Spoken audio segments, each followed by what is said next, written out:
Bangladesh Pakistan cricket যুদ্ধের দিনক্ষণ অবশেষে চূড়ান্ত। নানা জটিলতা পেরিয়ে আসন্ন টি-20 সিরিজ হবে 3 ম্যাচের, আর সবগুলো ম্যাচই অনুষ্ঠিত হবে পাকিস্তানের লাহোরে ঐতিহাসিক গাদ্দাফি স্টেডিয়ামে।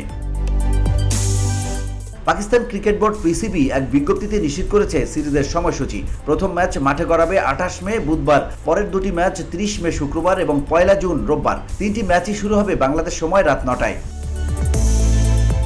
প্রথমে এই সিরিজ 5 ম্যাচের হওয়ার কথা ছিল। ফয়সালাবাদ এবং লাহোর এই দুই শহরে আয়োজনের পরিকল্পনাও ছিল, কিন্তু ভারত পাকিস্তান সীমান্তে সাম্প্রতিক উত্তেজনার কারণে সিরিজের ভবিষ্যৎ পড়ে যায় অনিশ্চয়তায়। পরে পরিস্থিতি শান্ত হলে সরকারি অনুমতির পর দেরিতে হলেও সফরে যেতে রাজি হয় Bangladesh cricket board BCB.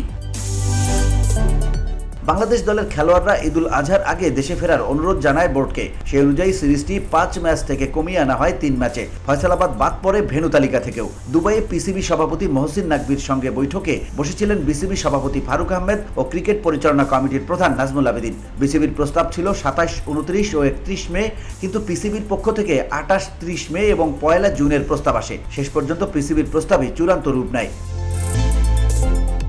VOD Bangla news desk.